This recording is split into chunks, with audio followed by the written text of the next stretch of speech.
Muy buenas, hoy vamos a preparar ensalada rusa, que en ruso se llama olivier. Sin más que añadir, empecemos con los ingredientes. Vamos a necesitar papas, muchas papas. Huevos, una cantidad similar.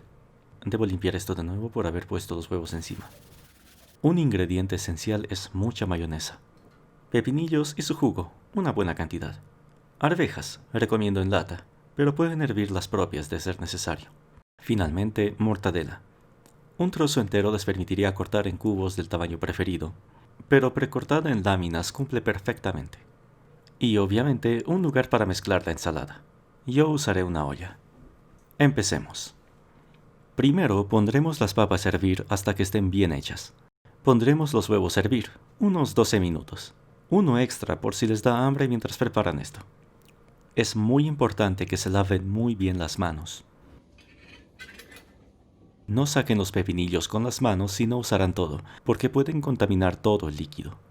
Todo en esta receta está cortado en cubitos, excepto la mayonesa porque eso no se corta.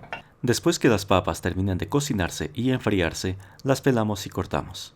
Eliminen cualquier parte verde e imperfecciones que no sean de su agrado. Si cortan la papa con la punta del cuchillo, evitarán que se pegue a esta. Añadimos los pepinillos a la papa. Aquí un aviso. Para esta cantidad de papas puse muy pocos pepinillos. Tenía que poner el doble de lo que está ahí. Picamos la mortadela y la añadimos a la ensalada. Drenamos un poco la lata de arvejas y las añadimos. A estas alturas puede que estén hastiados de picar, así que no hay problema con solicitar algo de apoyo.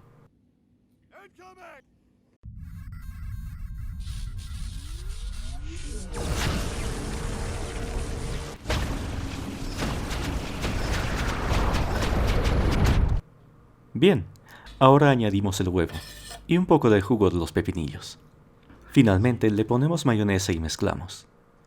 Vayan añadiendo poco a poco hasta que sea de su agrado. Si ponen poca, solo hay que añadirle más, pero si ponen mucha tendrán que hacer todo de nuevo para añadir los ingredientes.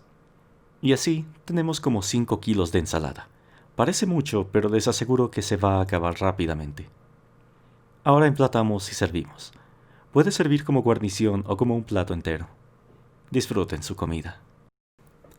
No necesitan seguir esta receta al pie de la letra. Cada persona lo hace diferente. Algunos usan zanahoria, que es parte de la receta original. Otros usan cebolla, mayonesa casera o le añaden eneldo para más sabor. Después están personas como Konstantin Ivlev que no ponen ni papas y tienen el atrevimiento de llamarlo Olivier. ¡Sáquese de aquí! Muchas gracias por ver el video. Espero que les sirva y nos vemos en alguna otra ocasión.